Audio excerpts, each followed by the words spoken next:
أعوذ بالله من الشيطان الرجيم.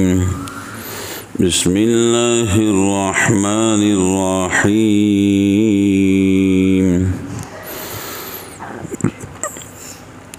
فما آمن لموسى إلا ذرية من قومه على خوف من فرعون وملئهم أن يفتنهم وإن فرعون لعال في الأرض وإنه لمن المسرفين.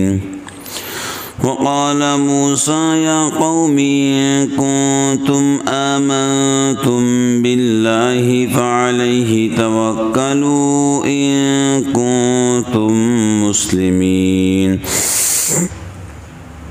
فقالوا على الله توكلنا ربنا لا تجعلنا فتنة للقوم الظالمين ونجنا برحمتك من القوم الكافرين. وأوحينا إلى موسى وأخيه أن تبوأ لقومكما بمصر بيوتا واجعلوا بيوتكم قبلة وأقيموا الصلاة وبشر المؤمنين. پھر کوئی ایمان نہ لایا موسیٰ پر مگر کچھ لڑکے اس کی قوم کے ڈرتے ہوئے فرعون سے اور ان کے سرداروں سے کہ کہیں ان کو بچلانا دے، اور فرعون چل رہا ہے ملک میں اور اس نے ہاتھ چھوڑ رکھا ہے، اور کہا موسیٰ نے اے میری قوم اگر تم ایمان لائے ہو اللہ پر تو اسی پر بھروسہ کرو اگر ہو تم فرما بردار۔ تب وہ بولے ہم نے اللہ پر بھروسہ کیا، اے رب ہمارے نہ آزما ہم پر زور اس ظالم قوم کا اور چھڑا دے ہم کو مہربانی فرما کر ان کافر لوگوں سے۔ اور حکم بھیجا ہم نے موسیٰ کو اور اس کے بھائی کو کہ مقرر کرو اپنی قوم کے واسطے مصر میں سے گھر، اور بناؤ اپنے گھر قبلہ رو، اور قائم کرو نماز، اور خوشخبری دے ایمان والوں کو۔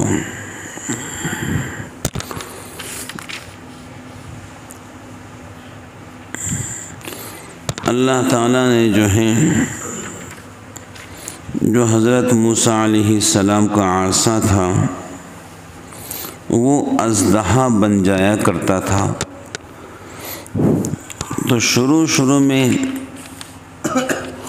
جو معجزہ ظاہر ہوا عصے کا اژدہا بننا، تو کچھ نوجوان بچے قدر قلیل حضرت موسیٰ علیہ السلام پر ایمان لائے۔ بہت کم نوجوان بچے تھے، لیکن جب وہ نوجوان بچوں نے ایمان لایا تو وہ بھی ڈر رہے تھے فرعون اور اس کے سرداروں کے ظلم سے۔ اگر فرعون کو معلوم پڑ گیا یا اس کے سرداروں کو معلوم پڑ گیا تو واقعی ان نوجوانوں کے لیے ڈرنے کی بات تھی، کیونکہ فرعون ایک ظالم بادشاہ تھا جو اہل ایمان پر تشدد اور ظلم کیا کرتا تھا۔ تو جس قوم کا بادشاہ ظالم ہوتا ہے تو اس قوم کے لوگ اس سے ڈرتے بھی ہیں۔ تو حضرت موسیٰ علیہ السلام نے ان نوجوان بچوں سے کہا چنتا مت کرو، ڈرو نہیں، اللہ کے ذات پہ بھروسہ کرو۔ اگر تم نے دل سے ایمان لایا ہے تو سوچو سمجھو اور اللہ تعالیٰ کی ذات پہ بھروسہ کرو، اللہ تعالیٰ ہی تمہارے لیے حفاظت کا راستہ پیدا کریں گا۔ تو نوجوانوں نے کہا کہ ہم نے سوچ و بچار کر ایمان قبول کیا ہے، ہم اللہ اس کے رسول کی اطاعت کرتے ہیں اور ہم بھروسہ جو ہے اللہ تعالیٰ کی ذات پر کرتے ہیں۔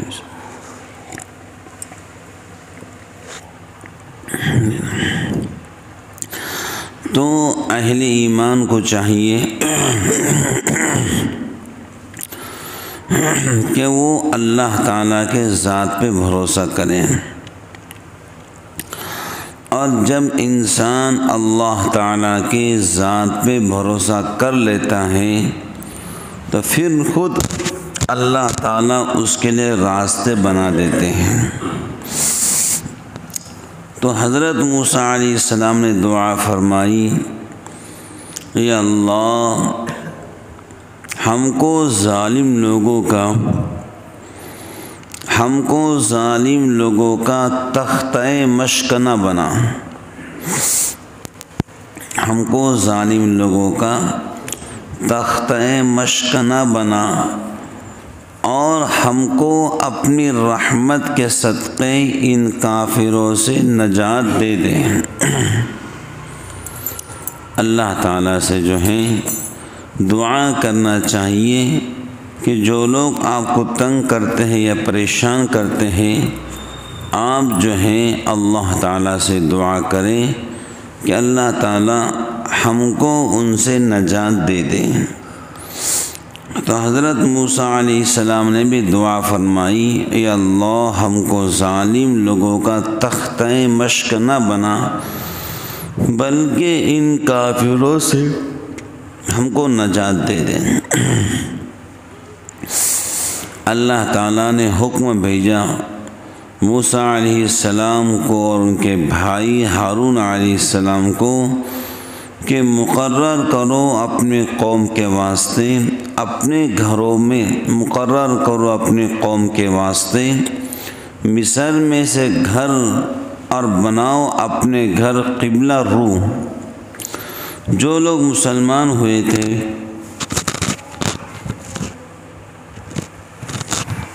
وہ لوگ جو ہیں نماز پڑھتے تھے، اور پہلی شریعتوں میں جو ہیں نمازیں صرف عبادت گاہوں میں ہی ادا کر سکتے ہیں،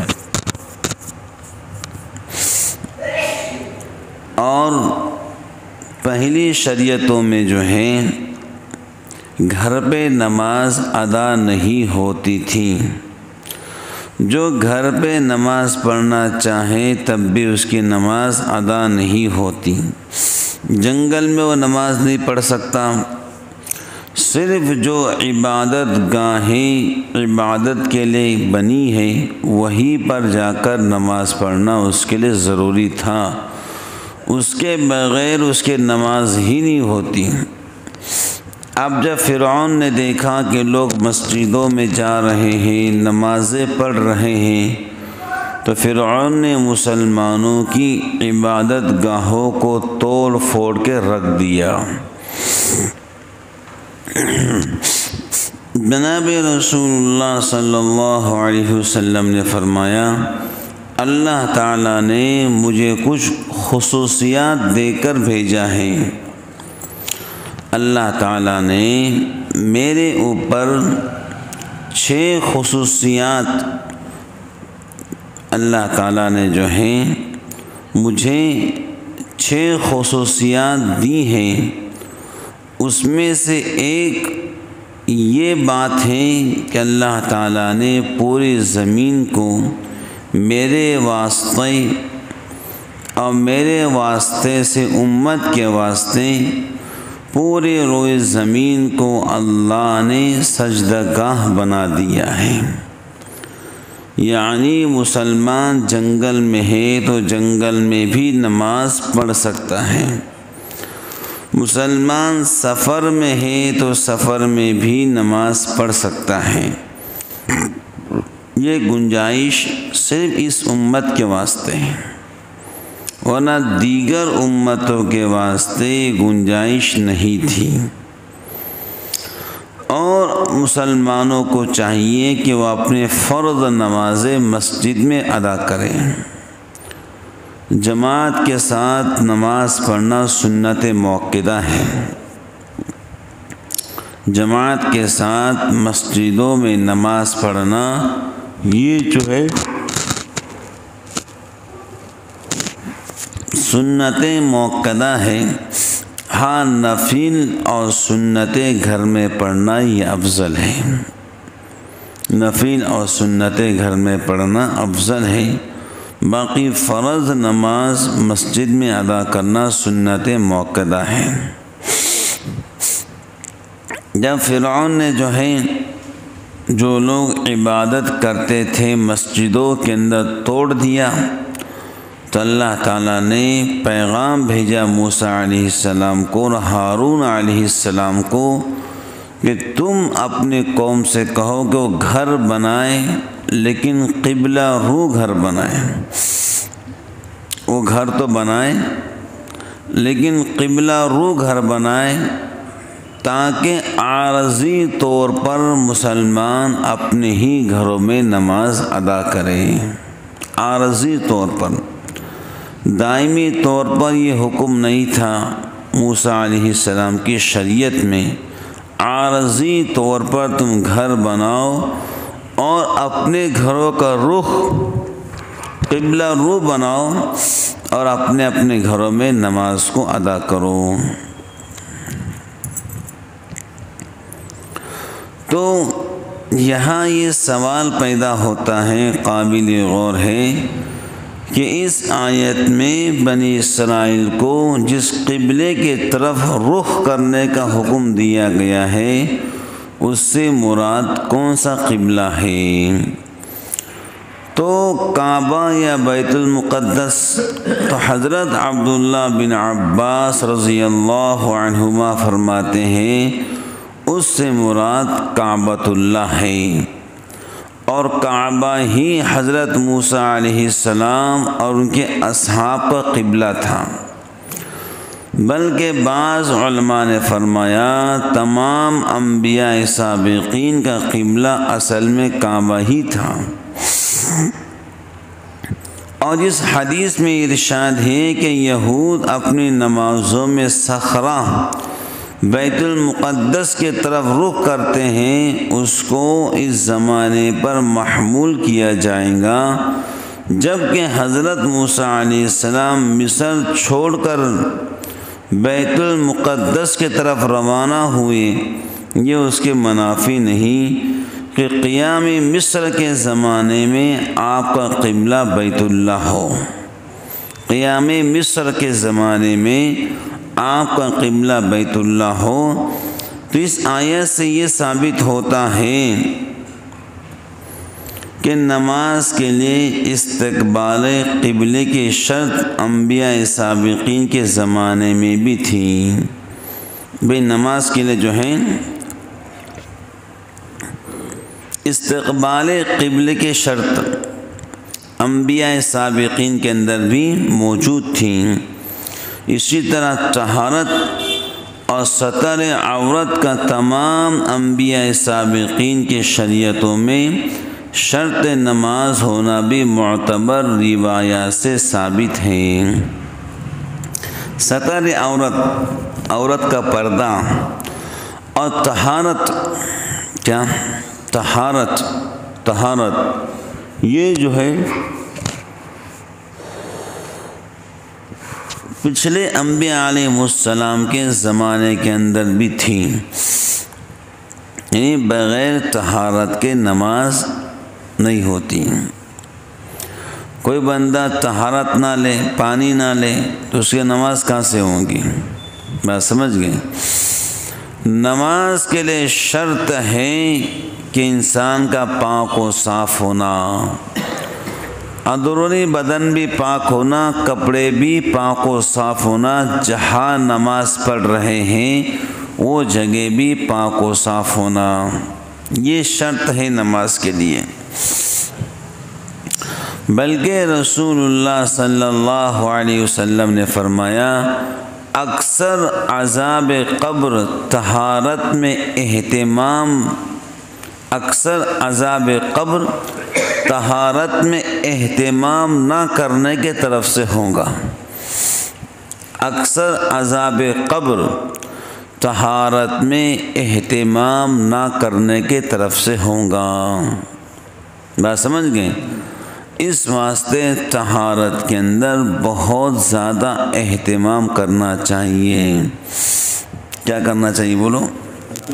ہاں،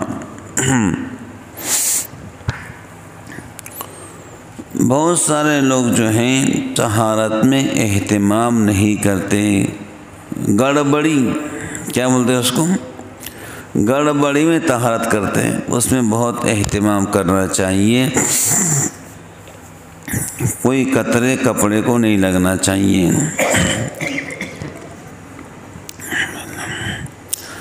ایک نوجوان تھا، اس کو جو ہے رسول اللہ صلی اللہ علیہ وسلم کے خواب میں اکثر زیارت ہوتی تھی۔ کچھ 18-20 سال کا جوان تھا، تو خواب میں رسول اللہ صلی اللہ علیہ وسلم اس طرح سے آتے کہ اس کو سینے سے لگاتے، اس سے گلے ملتے۔ تو اس نے خواب بیان کیا اپنے استاد مفتی زرولی خان سے، اور انہوں نے اس خواب کو بیان کیا مفتی ولی حسن رحمۃ اللہ علیہ سے۔